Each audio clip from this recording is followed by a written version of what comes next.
Mercy said no.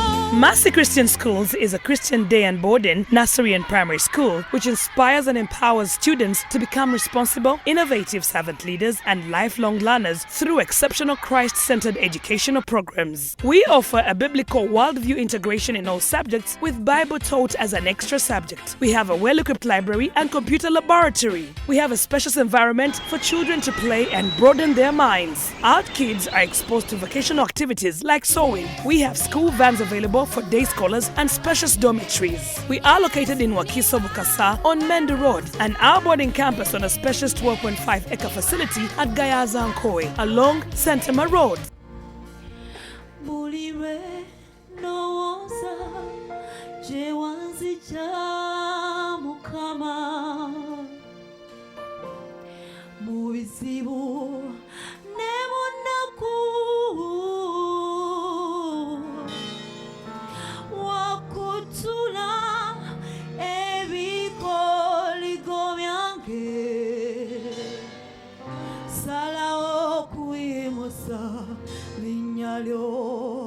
I'll take it again. Bulirendo oza je wanzi ja Yesu muchibi nemukwanana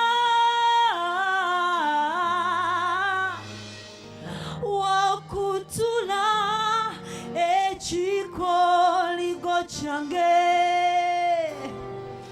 Salao kuimusa linyalo Salao kuimusa Salao kuimuse linyalo Salao kuimusa Salao kuimuse linyalo Nimuse linyalo Yesu Nimuse linyalo Ngapenela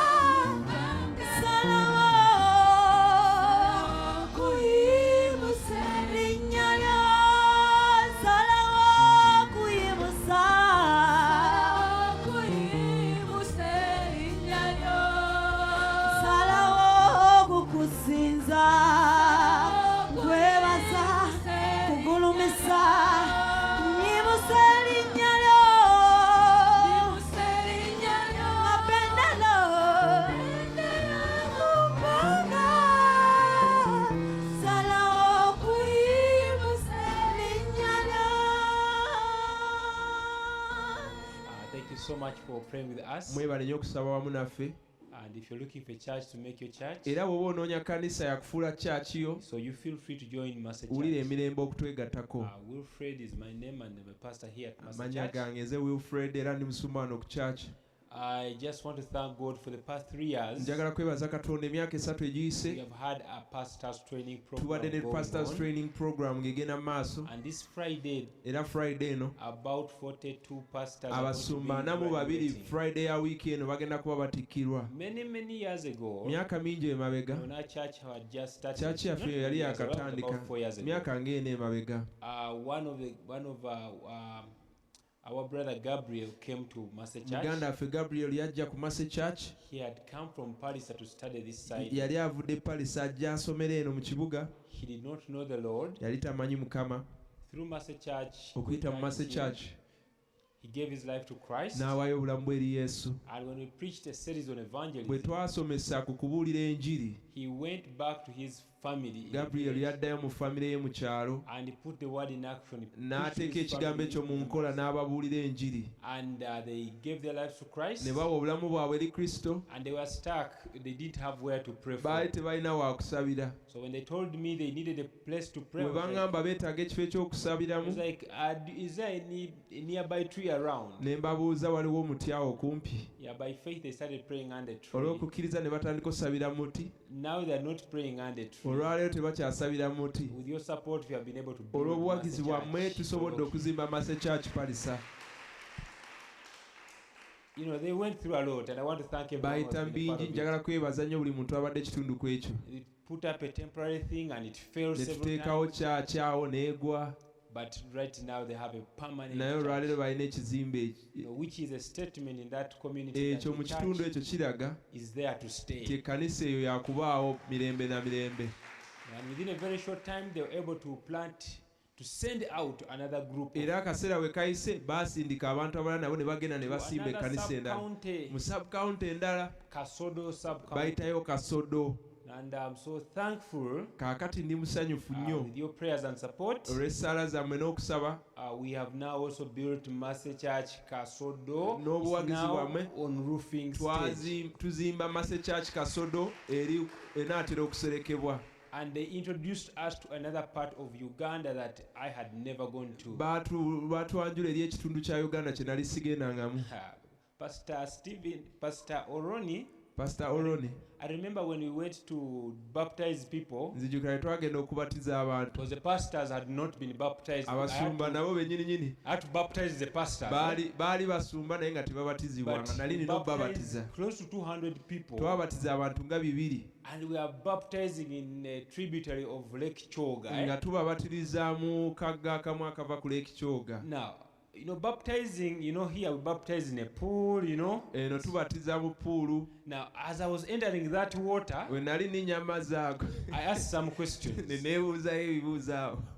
Because, when you Google, they tell you, where do you find crocodiles in Uganda? Lake what? Choga. Ogenda ku Google crocodile ziri mu Lake Kyoga, ffe mwe twali tulina I okubatiriza. asked, are there any crocodiles in here? Ne mbuuza temuli muziggoonya. And one of the leaders, there are no crocodiles. Omu n'agamba temuliimu. So I kept walking. Ne ntambula. As I was getting in the middle, Nga naatera otuuka wakati. and the pastor told me, Omusumba n'agamba. the ones we have in this lake, Ze they tulina- don't eat. ze tulina mu mazzi gano goonya.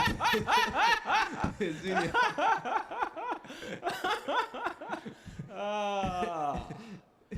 I don't know. Up to now, I still tell them about that, but they assure me that the crocodiles in that part alone, they don't eat. Baŋŋamba zo crocodile zaabwe tezirya bantu. I don't know Goonya if they're ze. vegetarians, but Simanyi oba zo zirya greens. the baptism was very, very fast. Naye okubatiza kwali kwa mangu. Another one. Omulala twabasutekanga mu mangu awo speed.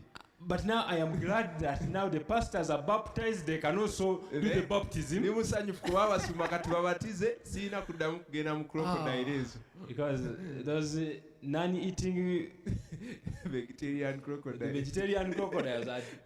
So if you want to go see the vegetarian crocodiles, I welcome you, please. Oyagala Go olaba visit goonya Pastor. ezirya greens genda Really Kasoga. encourage you to find time to go and visit. Mbakubiriza mufune obudde mugende I was mukyaleka shocked abantu even be. Brother Kalunda, stand up. Brother Kalunda yimirira. Brother Kalunda went to Palisa. Yagenda e Paris Sakolo.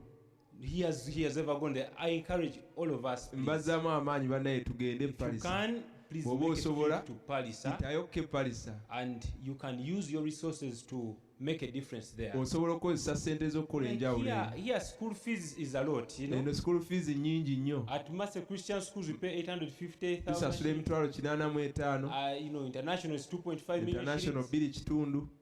50,000 shillings makes a difference. in Emitwalo Paris. 5 e Paris oweerera omwana. 50,000. Zikola enjawulo y'amaanyi. 30,000 shillings. Mitwalo 3 They started a school out there. baatandikayo essomero. You guys can go and you can be a part of a child in Paris. Musobola okugenda ne mubeera kitundutundu ku bulamu bw'omwana e Paris. Kikomando kimu kyerekereze Don't eat that chikomando. ogende Paris obeko. Just go and do a difference. Nakasero.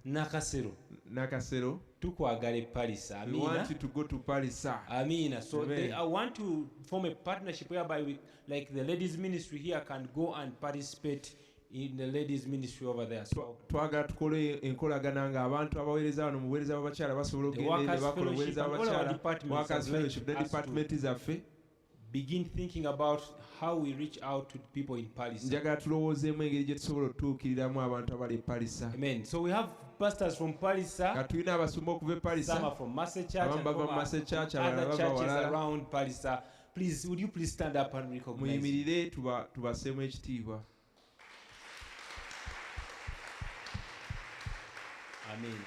Amen. So they've been part of they've been part of the pastors training babadde program. batendekebwa And they will be mutendeko kw'abasumba era graduating bagenda this kuba babatikkira wiiki eno. So we are so honored today tuweereddwa nnyo omukisa enkya ya leero to have Pastor Dave. okubeera n'omusumba Dave. He came with Coburn University yajja n'aba Coburn and University he pastors Grace Church in asumba Oregon. ekkanisa gye bayita Master Grace Church, Church Oregon Pastor Master Church. Pastor Katuyimire Dave to come and twanirize share Pastor God's word Dave with us ajja this agaba n'ekigambo kya Katonda naffe. Thank you, Pastor Wilfred. weebale nnyo omusumba Wilfred. Greetings, Mercy Church. okulamusa aba Master Church. Greetings. mbalamusizza. You may be seated. Thank musobola you for okwetuulira mwebale nnyo that warm welcome. okunyaniriza. I bring greetings all the way from Oregon mbaleetera okulamusa okuva e Oregon and my home church, Grace Church. era ne mu kanisa yange waka Grace Church. And it is interesting as you look in the Bible kyewuunyisa bw'otunula mu Bayibuli that two of the characteristics of God ebintu ebibiri empisa bbiri eza Katonda are grace and mercy. kisa nakusaasira And they are very closely related ate because of byonna Jesus byonna biri Christ. wamu nnyo olwa Yesu Kristo.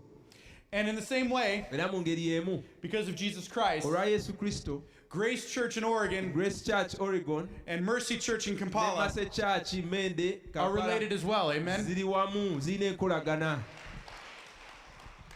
Go ahead and open your Bibles to John chapter 8. mugende maaso mubikule Bayibuli zammwe mu Yokaana essula ey'omunaana. We will be in verses 12 through 14. tugenda kuba tusoma olunyiriri lwa 12 paka lwa 14. As you turn there, let me ask you a question. kamba mbeka ekibuuzo kye mbabuuza nga mubikula Bayibuli zammwe. Have you ever been in the darkness wali obaddeko mu kizikiza where it was so dark nga kizikiza nnyo nnyo nnyo you were desperate for light? nga weetaaga ekitangaala You were longing for light. ng'oyaayaanira okufuna ekitangaala Even the smallest bit of ne light. we kaba katangaala katono nnyo weekati nga okeetaaga. When I was a younger bwe pastor, nali omusumba omuto I led our student ministry. nali nga nkulembera obuweereza bw'abavubuka abasoma. And we took a group of our students to the center of my district. olunaku lumu twabatwalako eyo mu kibuga mu disitulikiti yaffe And in that area, era there mu was a kifo ekyo volcano. waliyo olusozi It no longer was an active volcano, ng'olusozi olwo terukyali active nnyo but it had left behind these naye tubes. olusozi olwo we lwali lwaleka empuku zino. Tubes where the lava had flowed underneath the empuku ground. ezo zaali ziva mu lusozi olwo But now they were big naye caves. kaakati nga nnene nnyo. Some of the caves as large as this building. ezimu empuku ezo zaali nnene nnyo nga bw'olaba ekizimbe kino But then as you walked through those caves, naye ng'ate oziyitamu it would get smaller and smaller nga and zongera smaller. okufunda nga wafunda. And we found this one area that was so small, ne tusanga ekifo kino ewaali omuwaatu omutono ennyo we had to crawl on our hands and knees through nga a little tulina hole. kwavula n'emikono gyaffe nga giri wansi tusobole okuyitamu. One at a time, single file. omuntu omu ng'agoberera munne. And then it opened up into a small cave, kati ate eri gye guggukira nga waliyo empuku endala enneneneneko just big enough for our group of about 15. nga ejyamu abantu nga 15. And then our guide kaakati omuntu eyali atukulembera told us to turn out our flashlights. n'atugamba buli omu ggyako tookiyo. And it became so dark, mwana wattu enzikiza n'eba nnyingi nnyo I could not see anything at nga all. siina kye nsobola kulaba I couldn't even see my hand nga right in front n'omukono of my gwange face. wengussa maaso ga feesi yange sobola gulaba kuba enzikiza yali nnyingi nnyo I couldn't see any of the other people who came with nga me. n'abantu abalala benze nabo sobola laba n'omu I was completely lost and didn't know the way out. nga simanyi na kkubo lyakwata kufulumamu. If it wasn't for the fact that the ground was beneath my feet, singa tekyali nti we nali nyumiridde nga mpulira ddala ninye ku ttaka I wouldn't know which way was up and which way was down. nandibadde simanyi oba wansi yewa oba wansi ku ttaka wewa. And I have to be honest, naye njagala kubeera wa mazima in that moment I felt fear. mu kaseera ako natyamu Would we be able to get out? tunaafulumayo tutya? Will our flashlights come back on? tooki zaffe zinaddamu ne zaaka Because it was so dark kubanga ekizikiza kyali kingi nnyo and I felt so lost. neempulira nga mbuze nnyo simanyi kkubo lyakwata. But then one by one we turned on our lights naye mpolampola ne tuteekako tooki zaffe omu ku omu. and the light got rid of the darkness. mwana wattu ffenna we twaggwerayo ng'ekizimbe kirimu ekitangaala And we were able to see the way out of the cave. ng'osobola n'okumanya we twayise nga tuyingira n'ekkubo eritufulumya. We were able to find our way home. ne tuyitamu ne tufuluma empuku All because of the light. olw'ensonga y'okuba nti ekitangaala kyalimu ekiri mu mpuku. We live in a world that is very much like that cave. naffe bwe tutyo tubeera mu nsi eringa ng'empuku eyo. It's a world full of darkness. nsi ejjudde ekizikiza. It's a world where the people are lost. Ensi ng'abantu baabula, They are in confusion. batabuddwa, They lack direction. tebalina kulungamizibwa. There's darkness around them from their sin. Ekizikiza ekiva ku kibi kyabwe kibeetoolodde. In some of your own lives, Ate abamu nammwe mu bulamu bwammwe or in some of your families, oba mu famire zammwe you are living in darkness mubeerawo nga muli mu kizikiza and you don't know the way forward. nga tomanyi kkubo lya kukwata. But the good news is this: Naye amawulire amalungi ge gano, we serve a God who gives us light. tuweereza Katonda atuwa ekitangaala, And that's what we see in our passage era today. kyekyo kye tugenda okusomako olwaleero. So let's read together Katusome wamu from John chapter 8. okuva mu Yokaana essula ey'omunaana olunyiriro olw'ekkumi paka We'll start 14. in verse 12. Katandike n'olw'ekkumi. And as Dr. Sam did last week, Ng'omusumba Samu yakola wiiki ewedde, because he's an elder at our church, kubanga ku kyaki yaffe ate ye mukadde, he had you stand in honor of the Word of God, yabayimiriza nga tusoma ekigambo kya which is Katonda. what we do every week in our Ekyo church. mu kyaki yaffe buli wiiki tukikola, tuyimirira ne tusoma ekigambo kya Katonda. Because we recognize that God has spoken to Kubanga us, tukisiima era ne tukizuula nti Katonda aba ayogedde naffe. and His words are special and have Era power. ebigambo byo by'amaanyi, tulina obyaniriza n'amaanyi. And so we want to honor and respect His Kati word. njagala naffe tukole bwe tutyo olwaleero tuyimirireko So tusome stand with ekigambo me kya as we read Katonda. together. Nsaba tuyimirire tusome ekigambo kya Katonda. When Jesus spoke again to the people, Yesu bwe yayogera nate eri abantu, He said, I am the light of the world. n'abagamba nti ze kitangaala eky'ensi. Whoever follows me Buli angoberera will never walk in darkness, taliddamu kutambula mu kizikiza, but will have the light of life. naye alibeera n'ekitangaala eky'obulamu. The Pharisees challenged Him. Abafalisaayo ne bamusoomooza, Here you are, appearing as your own witness. lwaki weewaako gwe kennyini obujulizi? Your testimony is not valid. Obujulizi bwo tetubukkiriza, bukyamu. Jesus answered, Yesu n'abaddamu n'abagamba nti, Even if I testify on my own behalf, ne wembeera newankubadde nga neewaako obujulizi nga nze, my testimony is valid. obujulizi bwange bwa ddala ge mazima. For I know where I came from and where I Kubanga am mmanyi gye going. nava ne gye ndaga mmanyiyo. But you have no idea where I come Naye from ate mmwe temumanyi gye nva, so ne gye ndaga temumanyiyo. or where I am going. Oba gye ndaga temumanyiyo. Will you pray with me, please? Musaba musabe wamu nange. God, we thank you that you are a God who gives light. Taata tukwebaza kubanga oli Katonda atuwa ekitangaala. That we don't have to live in darkness any Tetulina longer. kubeera mu kizikiza nate. That we can trust in Jesus Tusobola okwesiga Yesu. and we can see the light of truth. Tusobola okulaba ekitangaala eky'amazima. Will you speak to us today through your word Tusaba oyogere naffe okuyita mu kigambo kyo. that we may know and follow you more? Tusobole okugoberera era n'okwongera okukumanya. And we pray this in the great name of Bino Jesus. tubisaba mu linnya lya Yesu ery'amaanyi. And Mercy Church said, Masse Church n'egamba nti amiina. Amen. Amen. You may be Amen. seated. Musobola okwetuulirako.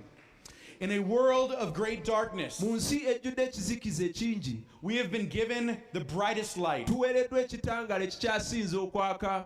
From the very beginning of our world, Okuva ku ntandikwa y'ensi, our world needed light. Do ensi yaffe yali yeetaaga ekitangaala. you remember what the Bible says? Mujjukira Bayibuli kyeyogera mu lubereberye. When God was creating the world, Katonda bwe yali atonda ensi, He said, Let there be light. yagamba leka wabeewo ekitangaala. And there was light. Ekitangaala era kyabaawo. God is a God who sends the light. Katonda ye Katonda asindika ekitangaala. But we don't just need physical light, Tetwetaaga kitangaala kyokka kyokka kye tulabako kino. we also need Naye spiritual ate light. waliwo ekitangaala ekyo eky'omwoyo eky'omunda. Because right after the world was created, Kubanga ensi weemala okutondebwa, mankind fell into sin omuntu yayonoona n'ava mu kifaananyi kya Katonda. and brought spiritual darkness on the N'aleeta world. ekizikiza mu nsi. And so throughout the history of the Kati world, okuyita mu byafaayo bya Bayibuli, through all of Scripture, okuyita mu byawandiikibwa, we see that God is on the mission of bringing light to tulaba His nga people. Katonda bulijjo yali ku mulimu ogw'okuleeta ekitangaala eri abantu be. One of the places that we see this clearly Ekimu ku bifo bwe tulabira kino is in the book of Isaiah, chapter kiri 9. mu kitabo kya Isaaya essula ey'omwenda. This was written during a period of Judah's history Bino byawandiikibwa mu biseera by'ensi ya Yuda, when there was great confusion. nga waliwo okutabulwatabulwa. The nation lacked direction. Eggwanga lyali teriyina kulungamizibwa. The nation was in darkness Eggwanga lyali mu kizikiza. because of their sin and rebellion against Kubanga baali God. boonoonye nga bajeemedde Katonda. And so God sent the prophet Isaiah Kati Katonda n'atuma Nabbi Isaaya to speak to His people okwogera eri abantu be and to call them back into a relationship with n'okubayita Him. okuddawo mu kukolagana wamu ne Katonda. And one of the things that Isaiah promised Era ekimu ku bintu Isaaya by'asuubiza is that God would send light into the darkness. nti katonda yali agenda kutuma ekitangaala mu nsi. In Isaiah chapter 9 verse 2, Isaaya essula ey'omwenda olunyiriri olwokubiri it says this: bayibuli kino kyegamba, the people walking in darkness abantu abatambulira mu kizikiza have seen a great light. laba balabye omusana, On those living in the land of deep darkness, era n'abo abali mu nsi ey'ekizikiza a light has dawned. ekitangaala kibaakidde. So for hundreds of years, Kati okumala emyaka mingi the people of God had waited abantu ba katonda baali balinze for this promise to be nga fulfilled, balinze ekisuubizo kino okutuukirira, that someone would come from God nti omuntu yali agenda okuva ewa katonda to bring light into the world. abaleetera ekitangaala mu nsi. And then Jesus came, Kati nno Yesu bw'atyo n'ajja. and he came claiming to be the light. Bwe yajja yeeyita ekitangaala. He claimed to be the fulfillment of God's Yagamba promise nti ye kwe kisuubizo ekya katonda ekituukiridde to save his people and bring them into okulokola abantu be light. n'okubaleeta eri ekitangaala. But if we think about it, Naye bwe tukirowoozaamu, this verse in Isaiah doesn't just describe those in the Old Testament olunyiriri olwo mu Isaaya terunnyonnyola abantu abo bokka abali mu ndagaano enkadde or even in the New Testament. oba abo abali mu ndagaano empya. It describes all people, Bunnyonnyola abantu bonna bonna n'enkula yaabwe. even our world today. N'ensi yaffe gye tulimu olwaleero erimu ekizikiza nga bali bwe baali. Let me read the verse again Kanziremu nsome olunyiriri luno. and think about how it applies to our world. around us. Olowoozeemu mu ngeri ofumiitirizeemu engeri gye lutukwatako ffenna naffe abaliwo olwaleero. The people walking in darkness Abantu abatambulira mu kizikiza laba have seen a great light. balabye ekitangaala eky'amaanyi. On those living in a land of deep darkness, N'ababeera mu nsi ejjudde ekizikiza ekingi, a light has dawned. ekitangaala kibaakidde. Our world is full of people Ensi ejjudde abantu walking in the darkness. abatambula mu kizikiza bulijjo. We live in our lands Tubeera mu nsi zaffe ez'enjawulo where there is deep darkness. nga wajjudde ekizikiza. But praise the Lord, God Naye sent us the Mukama light. yeebazibwe, Katonda yatusindikira ekitangaala. And so the first thing I want you to hear Era today kyenjagala owulire olwaleero ekisooka is that you need the light of Jesus. kyekyo nti gwe weetaaga ekitangaala kya Yesu Kristo. As we think about Jesus being the light, Nga tulowooza ku Yesu okuba ekitangaala, as he says, I am the light of the nga world. bw'ayogera nti nze ekitangaala eky'ensi. What was going on around him Ki ekyali kimwetoolodde w'ayogerera bino? when he made this claim? Bwe yayogerera bino ki ekyali kiriwo? At this time in John 8, Mu kaseera kano mu Yokaana 8 we're told that Jesus was with his disciples in Jerusalem. batugamba nti Yesu yali wamu n'abayigirizwa be e Yerusaalemi. They were celebrating the Feast of Baali Tabernacles, bajaguza ekijaguzo ekyo ekya Weema. a feast, a celebration Ekijaguzo kino eky'okujaguza Weema. that remembered their time when their nation was in the desert, Bajjukira ekiseera ng'abaana ba Isirayiri bali mu ddungu, as God was leading them to the nga promised Katonda land. abakulembera abatwala mu nsi ensuubize. Because during the time in the desert, Kubanga mu biseera ebyo mu ddungu the people lived in tents, abantu baali babeeranga mu zitenti oba ze wandiise weema, temporary dwelling places. nga butenti obwo babusitula ne babujja wano enkya ne bagenda nabwo ewalala. That's what tabernacle means. Ekigambo weema kye kitegeeza. And the tabernacle Era weema eno was the temple of God, ye yali yeekaalu ya Katonda ey'ebiseera ebyo, but it was temporary, so it could move. naye yali ng'etambula ng'eggyibwa mu kifo ekimu n'etwalibwa mu kirala. And it traveled with the people in the Era desert. abaana ba Isirayiri bwe baayitira mu ddungu baagendanga naye buli we baalaganga. And so God's temple was a Kaakati tent, okubeerawo kwa Katonda kwali mu weema eyo, and the people lived in tents. era abantu nabo baali basula mu ziweema entonotono. And during this time of traveling in the desert, Kakati mu kaseera kano ak'okutambula mu ddungu, God cared for his people. Katonda yafaayo eri abantu be, He protected his people. yakuuma abantu be, He sent food for his people from heaven. yabasindikira emmere okuva mu ggulu, He provided water for people in the yabagabirira desert. amazzi mu ddungu. God took care of every need of his people. Katonda buli kyetaago ky'abantu be abaana ba Isirayiri yakigabirira, And God himself led them through the era desert. ye mwennyini yabakulembera okubayisa mu ddungu. Now, do you remember how God led the people in the desert? Mujjukira Katonda engeri gye yakulemberamu abaana ba Isirayiri okuyita mu kuyita mu ddungu. During the day, he led them with a pillar of cloud. Emisana yabawanga ekisiikirize eky'ekire ne kibabikka, And at night, he led them with a pillar of fire. ate ekiro n'abawa empagi ey'omuliro n'ebakulembera. It was a pillar of light. Waalingawo empagi ey'ekitangaala. as God led his people through the darkness. Katonda ng'akulembera abantu be abayisa mu kizikiza mu ddungu. And so part of the celebration Kakati ekimu ku bye baajaguza abaana ba Isirayiri of the Feast of Tabernacles ebyaweema ekikujjuko ekyaweema was a light ceremony. kyali kiseera kya kujaguza kitangaala. They would put up torches and candles nga around the bakwata temple. tooki ne zikando ne bazeetoolooza mu yeekaalu And there would be music and great nga bayimba nga choirs. basinza. And the people would worship God, Abantu nga basinza Katonda praising him for nga caring for them in the bamugulumiza desert olw'okubafaako mu ddungu and leading them with light in the darkness. n'olw'okulembera bajjajja baabwe mu ddungu mu kizikiza.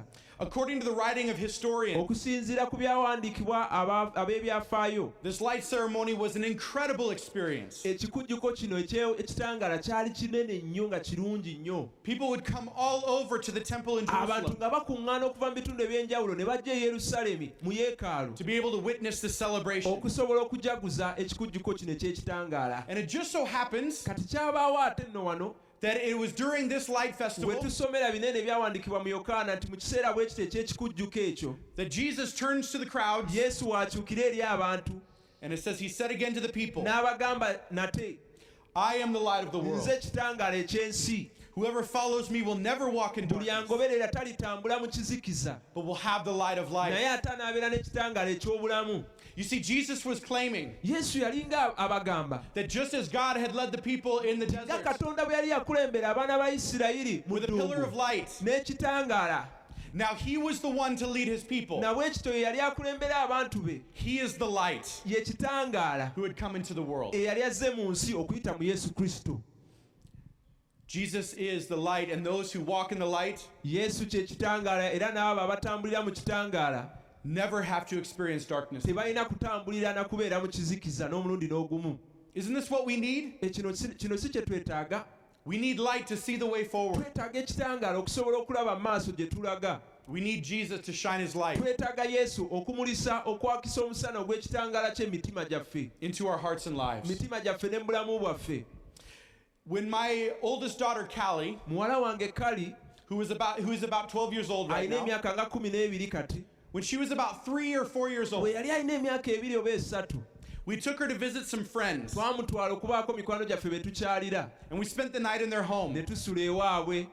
And if you've ever spent the night in someone else's home, Bw'oba wali osuzeeko ewantu nga si wammwe, you know that no matter how comfortable it is, omanyi ne bwe waba awantu awo nga walungi kyenkana ki oba tomanyiddeewo, you can feel a little lost owulira ng'obuze, because things are in different places than in your home. kubanga ebintu biba mu bifo bya njawulo nga tobimanyidde. The bed where she was sleeping was a little different than her bed at home. Obuliri bwe obw'ewaka bwali bwa njawulo ku luno ewa mukwano gwaffe gye yali asuze, The door out of the bedroom was in a different place. n'omulyango oguvaayo ogufuluma mu kisenge gwali mu kifo kya njawulo. And that's fine during the day. Kati ekyo kiba tewabaawo obuzibu emisana oba osobola okumanya n'oyiiya n'ofuluma. When there's light and you can see. Wabaawo ekitangaala ng'olaba tewabaawo buzibu. But when we put her to bed at night Naye bwe twamuteeka mu buliri yeebaka ekiro and we had left the room, ne tufuluma ffe ne tugenda, she fell sound asleep omwana ne yeebaka, and then suddenly startled in the middle of the night. kati ate mbagirawo n'azuukuka n'asisimuka ekiro, And it was so dark, she ran to find us. ng'awantu waliwo ekizikiza n'ayagala adduke atusange gye twali. She ran to where she thought the door was. Yatambula n'agenda gye yali alowooza wali oluggi, But instead, she ran right into the wall mwana wattu yatomera butomezi kisenge and fell down on the floor n'agwa wansi and started screaming and n'atandika crying okuwoggana because she had no idea where she was. kubanga yali tamanyiwa waali, yali mu nzikiza ate And nga my wife and I had to tamanyiddeyo. run up and comfort her. Mukyala wange nange ne tudduka And we had to tudduke show her where the door really ne was. tumulaga omulyango we gwali. You see, we are like her in the Kati darkness. tulinga nga ye bwe yali mu kizikiza. We are in danger of running into a wall Tubeera n'ebizibu ebitutuukako ne tutomera ebisenge by'enjawulo singa because we tuba mu cannot kizikiza, see the way kuba forward tuba tetusobola laba kkubo litufulumya while we live in darkness. nga tubeera mu nzikiza. But Jesus says we don't have to live in Naye darkness. Yesu agamba tetulina kubeera mu kizikiza, We can have the light of life. tugenda kuba n'ekitangaala eky'obulamu. What does it mean to have light instead of darkness? Kitegeeza ki okubeera n'ekitangaala mu kifo ky'ekizikiza? It means we can have certainty instead of doubt, Kitegeeza tulina obukakafu mu kifo ky'okubuusabuusa, confidence instead of fear, tulina obuvumu mu kifo ky'okutya, clarity instead of confusion, tulina mu kifo ky'okutabulatabula tuba tumanyi ekyokukola, security instead of anxiety, tuba n'obukuumi mu kifo ky'okweraliikirira, freedom instead of tuba bondage, n'emirembe mu kifo ky'okuba abasibe, forgiveness instead of shame, tuba n'okusonyiyibwa mu kifo ky'okuswala, life instead of obulamu death. mu kifo ky'okufa. That is what it means to live in the Ekyo light kye kitegeeza okubeera mu bulamu obw'ekitangaala instead of living in the mu darkness. kifo ky'okuba mu kizikiza. See, followers of Jesus have been called out of the darkness Abagoberera Kristo baayitibwa okuva mu kizikiza into God's ne light. bayingira mu kitangaala kya Katonda eky'amaanyi. Listen to the words of Peter, Muwulize ebigambo bya Peetero, one of Jesus' 12 omu disciples. ku bayigirizwa ba Yesu 12. Peetero He writes in his letter, called awandiika mu 1 Peter, bbaluwa ye eya Peetero ekisooka, chapter 2, verse 9, essula ya 2 olunyiri lwa 9, but you are a chosen nti naye people. mmwe muli bantu balonde. He writes this not to the people in the Bible only, Awandiika bino so eri abantu bokka abali mu Bayibuli oba mu biseera awo Yesu we yabeererawo. he also writes this to us. Naye naffe olwaleero kitukwatako abituwandiikira. You are a chosen people, Gwe nange tuli bantu balonde, a royal priesthood, tuli ggwanga kika kitukuvu, a holy nation, baana ba nvuma, ggwanga ddonde, God's special possession, abantu ba Katonda ab'amuwendo, that you may declare the praises olwo nno tusobole okulangirira amatendo ga of Katonda, him who called you out of oyo darkness yabayita okuva mu kizikiza into his wonderful light. n'abayingiza mu bwakabaka bwe obw'ekitangaala. That is what Jesus is saying to Ekyo you. Yesu ky'agamba gy'oli olwaleero. He is calling you out of darkness into Akuyita his okuva mu wondrous light. kizikiza mu bulamu bwo ojje mu kitangaala ky'obulamu bwe. So here's the question you must answer. Kino kye kibuuzo ky'olina okuddamu. Will you follow the light Onoogoberera ekitangaala or will you reject the light? oba onoogaana ekitangaala n'otambulira mu kizikiza? In a world of great darkness, Mu nsi ejjudde ekizikiza ekingi, we have been given the brightest light. tuweereddwa ekitangaala ekikyasinze okwaka. You need the light of Jesus. Weetaaga ekitangaala kya Kristo. But secondly, I must tell you, Naye ate ekyokubiri nina I obbagamba, must warn you, nina obbawooninga, don't reject the light of Jesus. mbalabula temugaana kitangaala kya Kristo kwaka mu mitima gyammwe na mu bulamu bwammwe.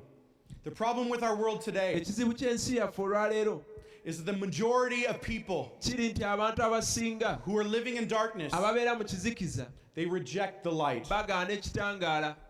This has been going on forever. Kino kibaddewo emirembe n'emirembe okumala ebbanga. Even those who saw Jesus in person, N'abalaba Yesu mu buliwo ng'atambula mu bo, even those who heard his teaching, n'abawuliriza okusomesebwa kwe nga batudde wansi w'okuyigirizibwa kwe, even those who saw his miracles, n'abalaba ebyamagero n'ebikulu n'ebinene bye yakola, even those who studied the strict scriptures n'abo abaasoma ebyawandiikibwa ne babitegeera and should have recognized who Jesus nga baali was, balina okuba nga bategeera Yesu Kristo kyali, even those people rejected the light. n'abo abantu nabo baagaana ekitangaala.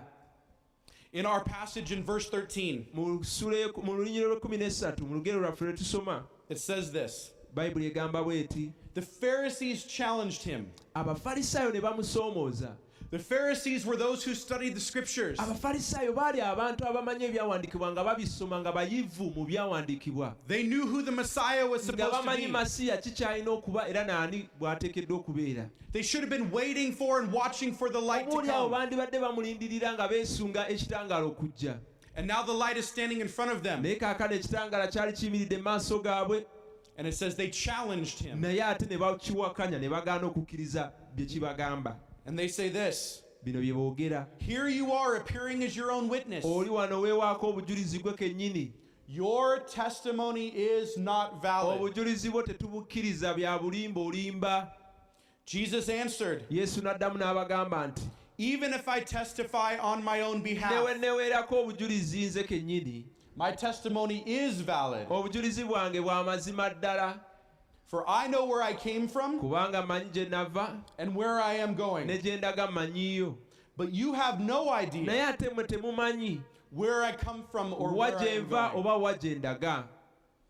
These people rejected Jesus, Abantu bano baagaana Yesu saying there wasn't enough evidence to nga believe bagamba in tetulina Jesus. bukakafu bumala kukkiriza nti Yesu ye Masiya. They said they would not believe what Jesus Ne says bagamba tetukkiriza Yesu by'ayogera, because Jesus was just speaking for kubanga himself. Yesu yali yeeyogerako ye yeewaako obujulizi. But later Jesus says Naye Yesu ayogera n'abagamba that he wasn't the only one speaking about si ye him. yekka yali abyogerako, God the Father has also spoken. Katonda kitaffe naye yali yayogera. He had spoken through the Old Yali Testament ayogedde prophets. okuyita mu bannabbi be mu ndagaano enkadde. He had spoken in heaven through Jesus' yali baptism. ayogedde mu ggulu okuyita mu kubatiza kwa Yesu Kristo. And he said, "This is my son, N'abagamba nti ono ye mutabani wange omwagalwa in whom I am well pleased." gwe neenyumirizaamu. But even with all of this evidence, Naye n'obujulizi buno bwonna the Pharisees refused to believe. abafalisaayo newankubadde Yesu yali abagambye nga n'ebintu ebimu babirabye baagaana omukkiriza. And that's true of many people Ekyo kya mazima naffe olwaleero kitukwatako. who say, "I can't believe in Tugamba Jesus tetusobola kukkiririza mu Yesu because there's not enough evidence." kubanga sirina bujulizi bumala biki byakoze sirina na kyendaba sikkiriza. The problem is there is plenty of evidence for Jesus, Obuzibu obuliwo nti Yesu n'obujulizi obumwogerako bungi nnyo. but people are choosing not to believe in Naye Jesus abantu anyway. basalawo ne bagamba newankubadde tubiraba tetujja kukkiriza. We're told why in John chapter 3. Mu Yokaana essula ey'okusatu batubuulira lwaki. In verse 19, Mu lunyiriro lw'19 it says this, wano kigamba bwe kiti. "This is the verdict. Kino kye kirayiro. Light has come into the world, Guno gwe musango. Ekitangaala kyasa eri ensi. but people love darkness Naye abantu baagala ekizikiza instead of the light okusinga ekitangaala. because their deeds are evil." Kubanga ebikolwa byabwe bya bujeemu bibi. When we have sin, Bwe tuba n'ekibi we want to hide from the light. twagala okwekweka eri ekitangaala. Because if we come into the light, Kubanga bwe tujja mu kitangaala we have to see our sin, kyolesa ebibi byaffe abantu ne babiraba. and others may see our sin. Naffe kennyini ne tubiraba. And so we hide, Olw'enno twekweka trying to pretend like we nga have no tugezaako sin. okwebuzaabuza ne twefuula abatalina wadde n'ekibi. A few years ago, Myaka mitono nnyo emabega one of our sinks, the water pipes underneath, sinki zaffe ezimu eyo mu kinaabiro kyaffe had broken and started to leak. payipo yali esumulukuse ng'etonnya. And water was flooding underneath our sink. Kakati wansi wa sinki yaffe amazzi gaali gakulukuta. But we had had the cabinet closed. Ng'ate kabineti eno oba akakabada akali wansi wa sinki nga kaggale. And none of our family knew that it was leaking water. Kati mu famire yaffe tewali muntu n'omu yali amanyi nti amazzi gatonnya. But then one day, one of my daughters opened the Naye door ate muwala wange omu n'aggulawo akakabada and she yells, "Daddy, n'awogana, "Daddy, there's water coming out of our amazzi sink." gaagano gava mu sinki gayiika gatiiriika." And all of a sudden, the light had shown that there was a Mbagirawo problem. mu kakabada akaalimu enzikiza omwana engeri gye yali aguddewo ekitangaala kyayaka ne tusobola okulaba ekyali kigenda mu maaso. Light had exposed the water. Ekitangaala kyali kitwolesezza amazzi nga kigatulaze nga gayiika. And now I had to do the hard work Kati nga nze nina okukola n'amaanyi okuziba amazzi ago nsibe of fixing that which was broken. gitereeze ereme kubeera ng'eyiika. We don't like our sin revealed. Tetwagala musana kwaka ku kibi kyaffe ne kirabika mu bantu. We don't like to know that our lives are broken from sin. Tetwagala kumanya abantu bamanye nti obulamu bwaffe bumenyesemenyese olw'ekizikiza n'ekibi. And so we keep the cabinets of our hearts Kati bulijjo emitima gyaffe kabada z'emitima gyaffe tuziggalawo closed so the light cannot get in. ekitangaala kireme kuyingira abantu baleme kumanya bibi bye tukola. But what we need to do Naye kye twetaaga okukola is be willing to open our kwe hearts kubanga twewaayo okuggula kabada z'emitima gyaffe. and let the light of Jesus shine Tuleke into our ekitangaala hearts. kya Yesu Kristo kyake emitima gyaffe. Even though it will expose our sin, Newankubadde kigenda laga obunafu bwaffe. even though it will expose our brokenness, Newankubadde kigenda laga engeri gye tumenyesemenyeseemu. but it's only through the light of the truth Naye okuyita mu kitangaala eky'amazima that we can find forgiveness and healing, wokka bwe tusobola okusanga okusonyiyibwa n'okuwonyezebwa okwanama ddala. and we are able to fix what is Ne broken tusobola okutereeza ebyo ebimenyesemenyese mu bulamu bwaffe. through what Jesus did on the cross. Okuyitamu Amen. ekyo Kristo kye yakola ku musaalaba. Light is what we need, Kitangaala kye twetaaga. the light of Jesus. Kitangaala kya Yesu Kristo. But some have rejected the light. Naye abamu ate ekitangaala bakigaanye. Instead, we are to be people who receive the light. Naye ate tulina okuba abantu abakkiriza ekitangaala okwaka mu mitima gyaffe ne mu bulamu bwaffe. We see these two kinds of people Tulaba abantu bano ba bika bibiri.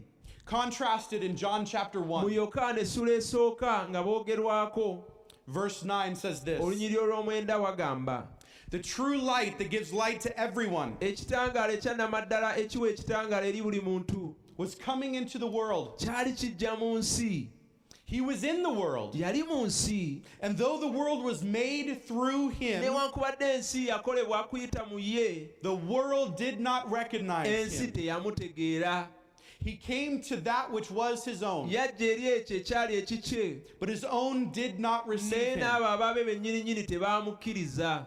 Yet to all naye ate eri abo bonna who did receive him, abakkiriza Yesu Kristo, to those who believe in his name, abakkiriza mu linnya lye, he gave the right to become children yabawa of God. obuyinza okufuuka abaana ba Katonda. Amen. Amiina. If we will believe in the light, Bwe tunakkiriza mu kitangaala, if we will believe in Jesus, singa tukkiriza mu Yesu Kristo, we have been given the right to become children tuweereddwa of olukusa God, n'obuyinza okufuuka abaana ba Katonda, to not just join his family for the here and si now, kubeerawo waneeno mu famire ye olwaleero lwokka, but we join his forever family naye famire ye ey'emirembe n'emirembe tuba tugiyingiddemu bwe tumukkiriza for all eternity. olw'emirembe gyonna gyonna. That is a family worth being a part Eyo of. ye famire enyuma gye wandisaanye gwe nange okubeera ekitundu ku yo. And we can become children of God Ate tusobola okufuuka abaana ba Katonda when we believe in Jesus, who bwe is the light. tukkiriza mu Yesu Kristo, ye nga kye kitangaala eri ensi. As Jesus says, Nga Yesu bw'agamba, whoever follows me will never walk in darkness, buli yenna ngoberera atasobola kutambula nate mu but kizikiza, will have the light of life. naye ate anaaba n'ekitangaala eky'obulamu. So in a world of great darkness, Kakati mu nsi ey'ekizikiza ekingi, we have been given the brightest light. tuweereddwa ekitangaala ekikyasinza okwaka. You need the light of Jesus. Weetaaga ekitangaala kya Yesu Kristo. Don't reject the light of Jesus. Togaana kitangaala kya Yesu Kristo kwaka mu mulamu bwo. But finally, we must hear this. Naye ate ekisembayo tulina owuliriza kino. You must shine the light of Jesus. Tekikoma bukomi ku ggwe kufuna kitangaala kya Yesu Kristo, olina naawe okukyakisa eri abantu abalala. Light is meant to shine. Ekitangaala kirina okwaka. Light is meant to be shared. Ekitangaala kirina okugabanyizibwamu n'okigabanya n'abantu abalala. And if you follow the light, Bw'oba ogoberera ekitangaala, if you have received the light in your bw'oba life, wakkiriza ekitangaala mu bulamu bwo, mu mutima gwo, you are called to go and share the light Mukama akuyita okugenda okugabana ekitangaala ekyo n'abantu yonna gy'owangaalira. with our world living in darkness. Abantu abo bonna abali mu kizikiza, Katonda akuyita okugenda okubabuulira ekigambo kya Katonda. That is why Jesus, the light of the world, Yensonga lwaki Yesu Kristo ekitangaala eky'ensi says in Matthew chapter 5 verse ayogera 14, mu Matayo 5:14, he says, you are the light. agamba nti gwe kitangaala eky'ensi. Jesus, the light, Yesu kye kitangaala eky'ensi, says you are the light of the naye world. agamba nti naawe oli kitangaala kya nsi. A town built on a hill Ekibuga ekizimbiddwa ku lusozi cannot be hidden. tekisobola kukwekebwa, Neither do people take a lamp so newankubadde abantu tebakuma tabaaza and put it under a bowl. ne bagiteeka wansi, Instead, they put it up on a stand, naye ate bagiteeka waggulu, and it gives light to the nesobola whole house. okwasa ekitangaala kyayo ne kyaka mu nju yonna. In the same way, Mu ngeri y'emu, let your light shine before others, leka ekitangaala kyo kyake eri abantu abalala, that they may see your good deeds basobole okulaba ebikolwa bye ebirungi, and glorify God on the day He bagulumize returns. Katonda mu lunaku luli olw'enkomerero, They may glorify your Father in heaven. basobole okugulumiza Katonda wo mu ggulu. Think back to the story of the students in the cave. Njagala oddemu olowoozeemu ku lugero lw'abaana bali be nasoso banyumiza mu mpuku.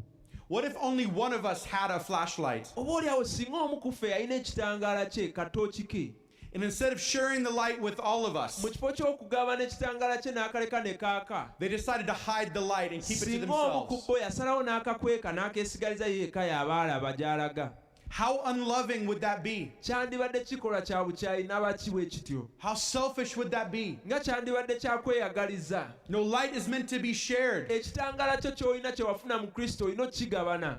And in the same way, we have light. Era ne mu ngeri y'emu naffe tulina ekitangaala ekyatuweebwa. And there are others who are living in darkness. Naye ate waliwo abantu abatwetolodde abali mu kizikiza. We must not hide our light. Tetulina kweka kitangaala kyaffe tukyesigalize. We must not be selfish with the light. Tetulina kubeera nga tweyagaliza ffekka. But we must let our light Naye shine. ekitangaala kyaffe tulina okukireka kyakira eri abantu bonna abatwetolodde mu nsi. Just as Jesus shone his light Nga into our Yesu we lives. yayasa ekitangaala kye mu nsi gye tuli, So in a world of great darkness, ensi gye tulimu ejjudde ekizikiza kingi, we have been given the brightest light. tuweereddwa ekitangaala ekikyasinze okwaka. You need the light of Jesus. Weetaaga ekitangaala kya Kristo. Don't reject the light of Jesus. Togaana kitangaala kya Yesu.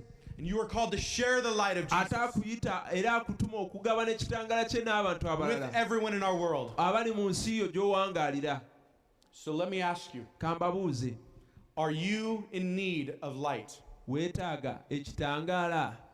Are you living in darkness? obeera mu kizikiza Or have you received the light of oba Jesus? wakkiriza yesu kristo n'ekitangaala kye okwaka mu bulamu bwo If you have not received the light, bw'oba tofunanga kitangaala if you still are living in darkness, bw'oba okyabeerawo ng'oli mu kizikiza then believe in the light of Jesus kakati today, kkiriza mu kitangaala kya yesu kristo enkya ya leero and God will make you one of His children, katonda agenda kufuula omu ku baana be part of His forever family. obeere kitundutundu ku famire ye ey'okubeerawo emirembe n'emirembe And if you have the light, era bw'oba olina ekitangaala you are called to go share the light. katonda akuyita okugenda okugabana ekitangaala kyo n'abantu b'obeera nabo And so, Mercy Church, kakati abantu ba Mercy Church shine your light in Kampala. ekitangaala kyammwe nsaba kyake mu Kampala Our Palestine pastors, abasumba oba abaweereza abatume let your churches shine their light in Palestine. ekitangaala kyammwe kyake eri abasumba b'e Palisa kyake mu Palisa And pray for Grace Church era musabire n'aba Grace Church all the way over in Oregon, ne mu Oregon ne mu nsi yonna